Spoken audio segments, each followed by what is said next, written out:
दोस्तों, ये कहानी पूरी तरह से काल्पनिक है और केवल मनोरंजन के लिए बनाया गया है। और इस कहानी में किसी भी व्यक्ति, नाम, उत्पाद या वास्तविकता का अपमान नहीं किया गया है। अगर आप लोग हमारे पीआरएम नॉवल चैनल पर नए हैं तो वीडियो को लाइक और चैनल को सब्सक्राइब जरूर करें, ताकि हम आप तक ऐसी वीडियो पहुंचाते रहें। अगर एपिसोड में कहीं कोई गलती होती है तो आप कमेंट करें, हम उसे फिर से अपलोड करेंगे। धन्यवाद। आप देख रहे हैं फ्लर्टी वाइफी एस रूब हीरो। कहानी का सारांश। ये कहानी है जिंदल खानदान के सबसे छोटे बेटे तंचवर्धन जिंदल की, जिसे शायद ही किसी ने देखा हो क्योंकि वो हमेशा मास्क में रहता था। तंच बहुत गुस्सैल और मिस्टीरियस था। तंच का गुस्सा महाकाल की तरह था, जब आता था तो सब कुछ भस्म कर देता था।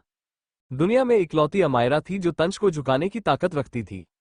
वहीं दूसरी तरफ है अमायरा, जो एक कूल एंड फ्लिटी लड़की थी। उसके इसी अंदाज से हर लड़का उससे डरकर भागता था।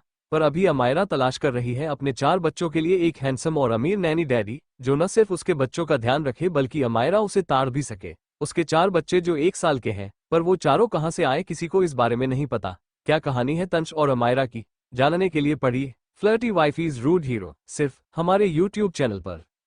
एपिसोड 1। कड़कती रात, हर तरफ बारिश हो रही थी। हवाएं धीरे धीरे चल रही थी, लेकिन वे बारिश की तेजी का मुकाबला नहीं कर पा रही थी। चारों ओर सिर्फ बारिश की आवाज सुनाई दे रही थी, मगर ध्यान से सुनने पर किसी के दौड़ने और चिल्लाने की आवाज भी बारिश में घुली हुई थी। सड़क किनारे स्ट्रीट लाइट्स जल रही थी, पर उनकी रोशनी इतनी कमजोर थी कि अंधेरे में कुछ भी साफ नजर नहीं आ रहा था। कुछ काले कपड़े पहने लोग वहां खड़े थे, और उनके बीच एक लड़की दिखाई दे रही थी, जिसने अनारकली सूट पहना हुआ था, लेकिन बारिश और अंधेरे के कारण उसका रंग या स्टाइल साफ नजर नहीं आ रहा था। उस लड़की के कमर तक लंबे बाल थे और उसके एक हाथ में चूड़ियां थीं। गले में मंगलसूत्र था, जिसे वह एक हाथ से कसकर पकड़े हुई थी। उसके आसपास खड़े आदमियों को देखकर वह घबराई हुई लग रही थी। तभी उसके पीछे खड़े एक आदमी ने उसे पकड़ने की कोशिश की, लेकिन लड़की ने तेजी से उसे धक्का दिया और उनके बीच से भागने लगी। वो अपनी पूरी ताकत से भाग रही थी और जब उसने पीछे मुड़कर देखा तो सभी आदमी उसका पीछा कर रहे थे। ये देखकर वो गुस्से में बड़बड़ाई, ये तो चुंबक की तरह चिपक गए। वो पीछे मुड़कर उन्हें देखते हुए लगातार दौड़ रही थी, बिना ये देखे कि सामने वो टकरा सकती है। तभी पीछा कर रहे एक आदमी ने उसका दुपट्टा खींचने की कोशिश की, लेकिन तभी लड़की को महसूस हुआ कि किसी ने उसके हाथ को कसकर पकड़ लिया है और उसे अपनी ओर खींच लिया। अगले ही पल उसका चेहरा किसी कठोर चीज से टकरा गया।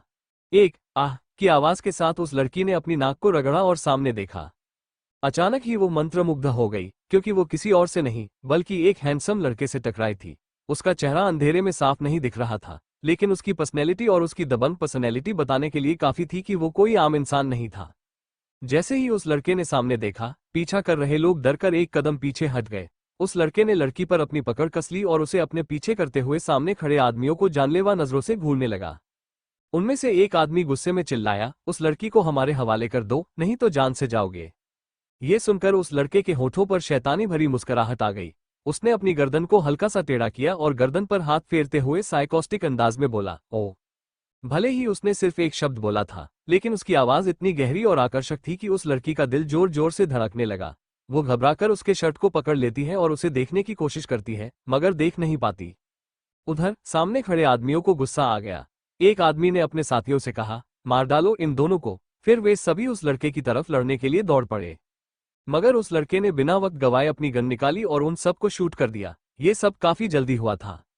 उस बारिश में गोली चलने की आवाज दब चुकी थी। वो लड़की भीगी हुई कांप रही थी। वो लड़का धीरे से पलटकर उसकी तरफ देखता है और एकदम से लड़की की कमर पकड़कर उसे अपने करीब कर लेता है।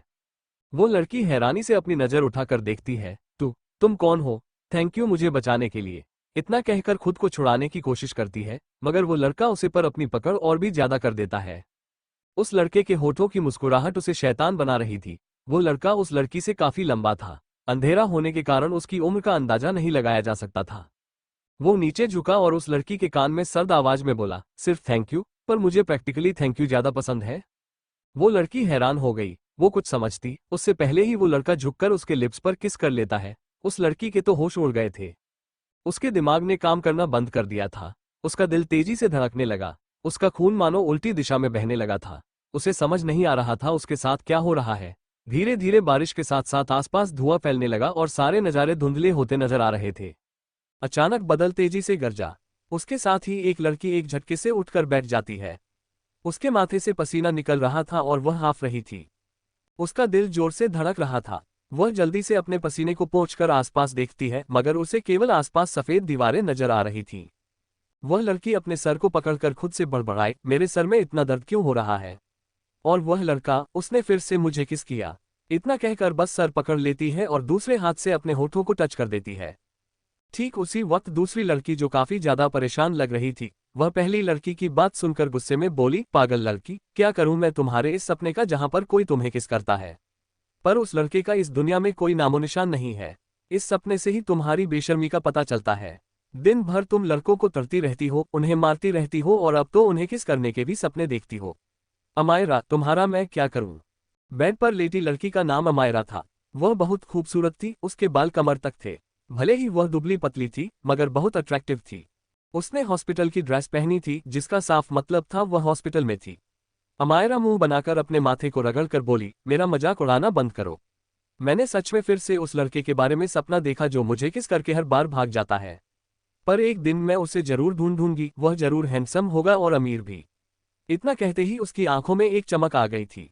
उसके बगल में खड़ी लड़की उसके सर पर मारते हुए गुस्से में बोली, अच्छा मान लो अगर तुम्हारा ये किस वाला लड़का आ भी गया और अगर उसे पता चल गया तुम दिन भर लड़कों को पिटती हो, उनसे फ्लर्ट करती हो और उन्हें घूरती रहती हो, तो क्या वह कभी तुमसे शादी करेगा। अमायरा घमंड से बोली, कौन बताएगा उसको ये सब, मैं तो नहीं बताऊंगी। और जब तक वो नहीं मिलता तब तक क्या मैं किसी को देख भी नहीं सकती। तुम बस मुझसे जलती हो दृष्टि। दृष्टि की उम्र लगभग 25 साल थी। वो भी बहुत खूबसूरत थी, पर वो एक बिजनेस वूमेन थी। उसने इस वक्त बिजनेस सूट पहना हुआ था, जिसमें बहुत खूबसूरत लग रही थी।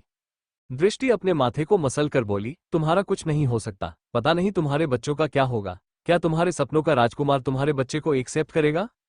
अमायरा सोच में पड़ जाती है, फिर अपने गालों को रगड़ते हुए कॉन्फिडेंस से बोली, वो मुझे हर रात सपने में किस करता है, मेरा फायदा उठाता है, तो वह मेरे बच्चों को एक्सेप्ट क्यों नहीं कर सकता। खैर वो छोड़ो, मैं तुमसे कहा था ना, मुझे मेरे बच्चों के लिए एक नैनी डैडी चाहिए, जिसे सारे काम आते हो, साथ में हैंडसम और अमीर भी हो। तो क्या वो मिला। सृष्टि उसे ताना देते हुए बोली, हाँ, ताकि वह न सिर्फ तुम्हारे बच्चों का ध्यान रखे, बल्कि तुम उसे तार भी सको। और कौन अमीर आदमी तुम्हारे बच्चों का नैनी बनेगा। अमायरा का मुंह बन जाता है। कुछ देर में डॉक्टर वहां पर आते हैं। दृष्टि सीरियस होकर डॉक्टर से बोली, डॉक्टर, क्या कोई सीरियस बात है। डॉक्टर रिपोर्ट को देखते हुए आराम से बोले, मिस सृष्टि, ये बस स्ट्रेस के कारण बेहोश हो गई थी। इनका अच्छे से ध्यान रखिए। बाकी उनकी हालत कैसी है आप तो अच्छे से जानती हैं।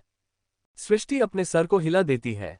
उसने अमायरा को देखा, जो डॉक्टर को तार रही थी, क्योंकि डॉक्टर लगभग 28 साल के थे और वह बहुत हैंडसम थे।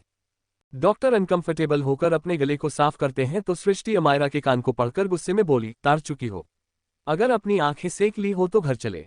अमायरा मुंह बनाते हुए उसे देखने लगती है। कुछ ही देर में दोनों हॉस्पिटल से बाहर आ जाते हैं। बाहर लगभग 10 से 15 BMW कार खड़ी थी और कई सारे बॉडीगार्ड जो उन दोनों को देखते ही जल्दी से कार का डोर ओपन कर देते हैं। हॉस्पिटल से निकलते ही कुछ ही देर में उन लोगों की कार एक पॉश एरिया में जाकर रुकी। वहां पर कई सारे मेंशन बने थे, मगर कार बीच वाले मेंशन में जाकर रुकी। कार जैसे ही रुकी, अमायरा कार से उतर गई और वह भागते हुए अंदर जाती है। अंदर एक बच्चे की रोने की आवाज आ रही थी। अमायरा को देखते ही उस बच्चे की आंखों में एक चमक आ गई। वो लगभग 1 साल का था।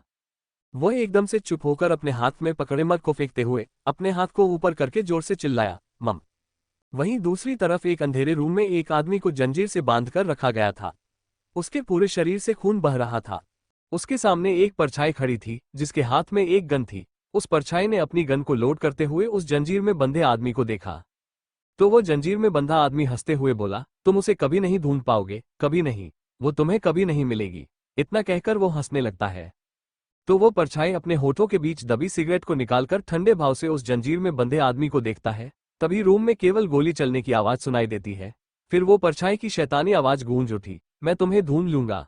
Wifey continue. किसने गोली चलाई, किसे ढूंढ रहा वो परछाई।